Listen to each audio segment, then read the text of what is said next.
What is a character that people put on Fraud Watch that you don't think deserves to be there? This could be any character in any series. Yeah, this could be any series. I think a lot of people put Vegeta on Fraud Watch. I'm one of them. And I think it's ridiculous because Goku has never beaten Vegeta. Not in any fight that they've ever fought in. Never. Also, he's kept up with Goku at every step of the way. He out here letting people absorb his mind and whatnot. Okay.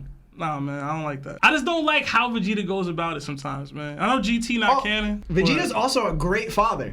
Goku sucks. Define great. Goku instilled quality values into his children. Yeah, he also they emulate him. He also instilled a sensu bean into Cell.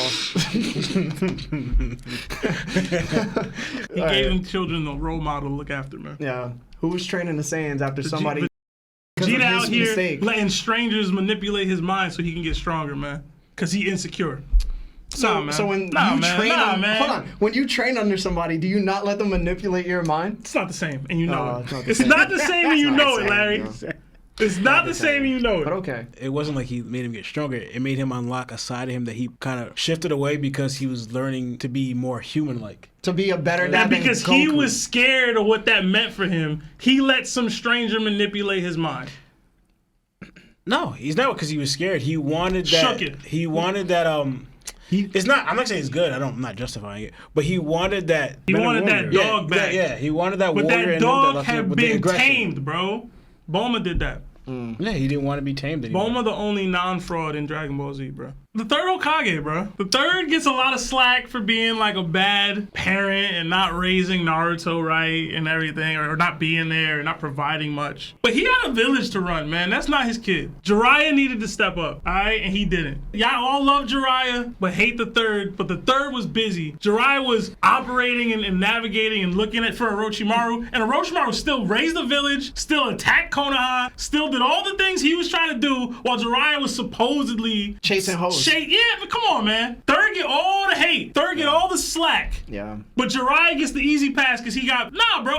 And as far as people getting taken out, the third saved more people when he did his thing versus Orochimaru than Jiraiya did save with Pain. So I love Jiraiya, and I don't even like the third like that. But the third gets way too much slack. I know it's not a fraud per se watch thing, but I felt the need to say that. I did. Yeah, you got one. With this Saturn having this crazy mythological devil fruit, maybe even like a demon fruit, I went back and looked at all the devil fruits that have very similar properties, and we always kind of just chalked it up to like offshoots, even like Ace's flame fruit and Akainu's magma fruit, Oven's heat fruit. We also have different ones like whatever Bonnie's fruit is, and the Toki no Mi, and even Shinobu's ripen fruit. They all deal with time. Aokiji's fruit being the chill fruit, but yet Brook's revive fruit also happens to have ice powers. So what if those two fruits were the same at one point, and that's why Brook is able to utilize ice? And it would make sense why Luffy, having the fruit that evaded the government, never had his power halved. So he is the original Joy Boy from that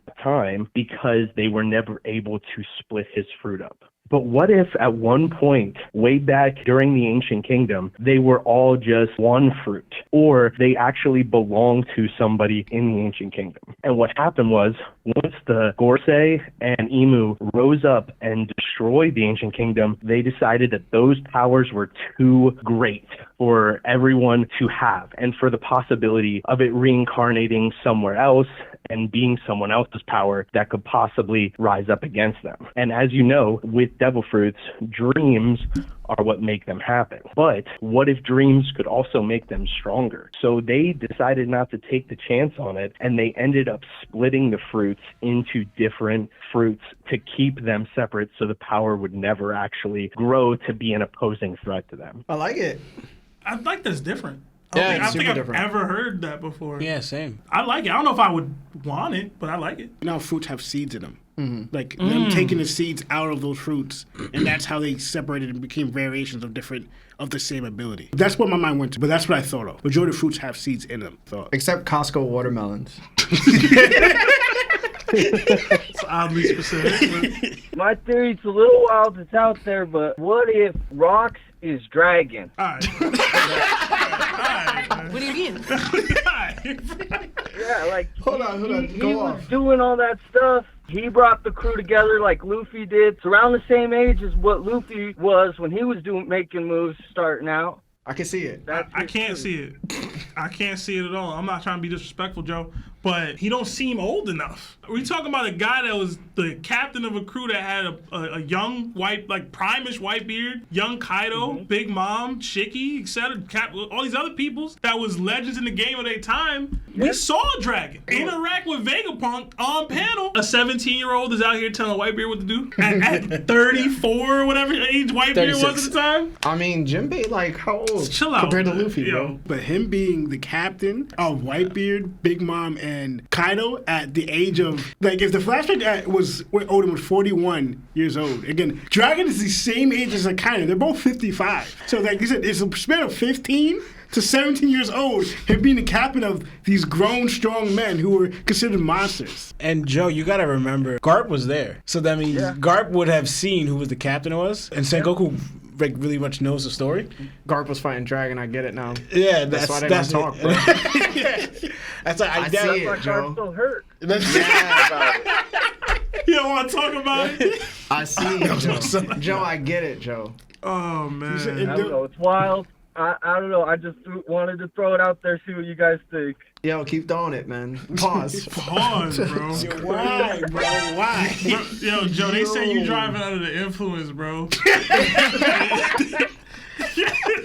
I hope not, man. How is Garp even able to justify being a part of the Marines when he knows what they've done, he knows what they do, and like this mass genocide, as well as all the other mass genocides the world government's covered up? I'm like, I don't care what type of justice this man has. For other Marines, I get it. They're indoctrinated. They're a part of the machine. But for Garp to be so outspoken against what the Marines do and being so opposed to the celestial dragons, I'm like, you can't decide what is right, can you? How can Garp justify every horrible thing world government's done and still be considered a good father, a good hero, or a good anything? Like, I know some of that's propaganda, but like a lot of people still think Garp is a good guy. And I'm like, no. I think we're going to start to realize that Garp is a hopeless romantic. And what I mean by that is he believes so heavily in love that even abuse is love. And he looks for the safest ways to go about life. And he thinks that even though he thinks he's on the right side of justice, it's the best evil out of all the evils. He probably just thinks that he's doing the right thing. And that's really what it comes down to. He probably thought that Luffy and Ace becoming Marines was the right thing to do, because becoming pirates, you're probably a little bit worse than what the government was doing. Right? Like, he probably experienced something very traumatic that made pirates what he deems as the most ultimate evil, or even what his son's currently doing against the government. So I don't think he's a fraud strength-wise, but I think his morals and his perspective on life is greatly flawed. Until we know more, he's basically a hopeless romantic. Y'all are my favorite podcast to watch for the last, year or so. So thanks for being here. Oh, man. Thank you for you, bro. Thank you. Wow, thank you. Yo, Much love. can we throw W's in the chat for W's Tristan? in the chat for please? Tristan, man. Thank you, Tristan. Much love. Appreciate that. That's more than I deserve, but thanks. All right, have a good night, y'all Tristan. stay awesome. Yes, thank you. You too. Thank you. I've seen so many people predict so many different things that no matter what happens now, either someone's already predicted it or it won't live up to the hype. Kind of like Game of Thrones at the end. I dove too deep. I don't know. Do any of you guys feel that way as well? I felt that way once. I was by Seb's house, and he was watching this theory video, or I think I put on a theory video for One Piece, and it was so damn good. It felt like it could truly happen that I turned it off. I don't know if you remember that. I do. I don't remember what the video was. I can't remember that too. Yo, this would ruin everything that I thought about One Piece. And I was like, yo, I'm done. I can't do it. I'm going to get caught on this mindset, and then I'm going to be disappointed. So I get that. It's been a bit of a fear for me, but every time I think that it's going to happen, there's some twist. There's some different thing that he has to it that makes it, oh, no, I didn't think of that. Or this dope. This is a different play on that same thought process. I think Oda is a good enough writer. Like, he's elite, right? Like, he's going to get us wherever it is. Odds are somebody did call the One Piece. How we get there, I think, is as important as what it is. And the revelations that come of it is also, like, the decisions that are made as a result. I don't think anyone's been 100% in that way. And maybe I haven't watched enough. I think I'm still going to be surprised. I do. The way Oda writes to this point, that we won't still be surprised, even if it is something that was predicted or called by several people. But Egghead is even a testament to that. Listen, the only way that Oda could really mess up is if the One Piece is just friendship, bro. Yeah. Yeah. That's the one I'm not giving him no leeway. Yeah. If that's what it is. No matter how it's put out, bro. I don't care, bro. I don't care, bro. If it's friendship along the way, I apologize for the show. I apologize that we did this podcast. We just delete all the episodes. It's over, bro. All 2 years of our life is just gone. Nah, it would. We don't even talk to Marv anymore as a result. It wouldn't even make any sense to be so bad because you think about because the One Piece has to do kind of what Luffy's dream is. And Luffy's just like, oh, my dream is to make everyone my friend, and they all get shocked. And I'm like, shut up. That's that. I'm like, all right, yeah. Even off that actually doesn't fit Luffy, or you're contradicting Luffy as a character. Because Luffy also showed that he doesn't fully care what people think of him. He doesn't even want to be a hero. A hero everybody will love that hero. Luffy's just, I don't want to be that. I'm a pirate. So off the, I'm a pirate, don't want to be a hero, but I want everyone to be my friends. Just like you're just contradicting your character. You're not making any sense. Gotta have faith in Oda, bro. RR didn't have the books out. The books weren't written yet. That wasn't on RR. That was on the HBO team, technically. All right. So have faith in Oda. One more thing. We know Rock shows up at God Valley, right? But why does he show up? What's your thoughts about that? So, peep game, right? There's a bunch of kids in the show that, like, always get abandoned and get raised by other fathers. Oda's gonna be like, yo, he's the best father of all time. And if it connects to Lawrence's theory about kids being in the chest, he's going there because he knows there's kids being sold off. And this is also the reason why Whitebeard wanted to become the greatest father in the world, is because he looked up to Rocks, who was the greatest father in the world. That's my theory. Yeah, you really pumped that out. I like the thought process that it was his territory. I like Rocks being a Nobody said that yet, so that's cool. I haven't heard that yet. That's dope. If it's like, yo, this is my territory, y'all pulled up, like, I don't appreciate that. I'm fighting for it. It could be that simple. Like, I like simple answers to complex situations, and I think that could be it. I don't think it is it, but it would be dope. Like, I don't need none of that. All of that stuff that y'all doing and talking about and all the revolution, I don't care about none of that. Y'all pulled up on my territory and started doing y'all little hunt, and I didn't say y'all could do that. So I have a problem with it. Y'all gotta check in with me before y'all come. Y'all gotta check in with Big Rocks.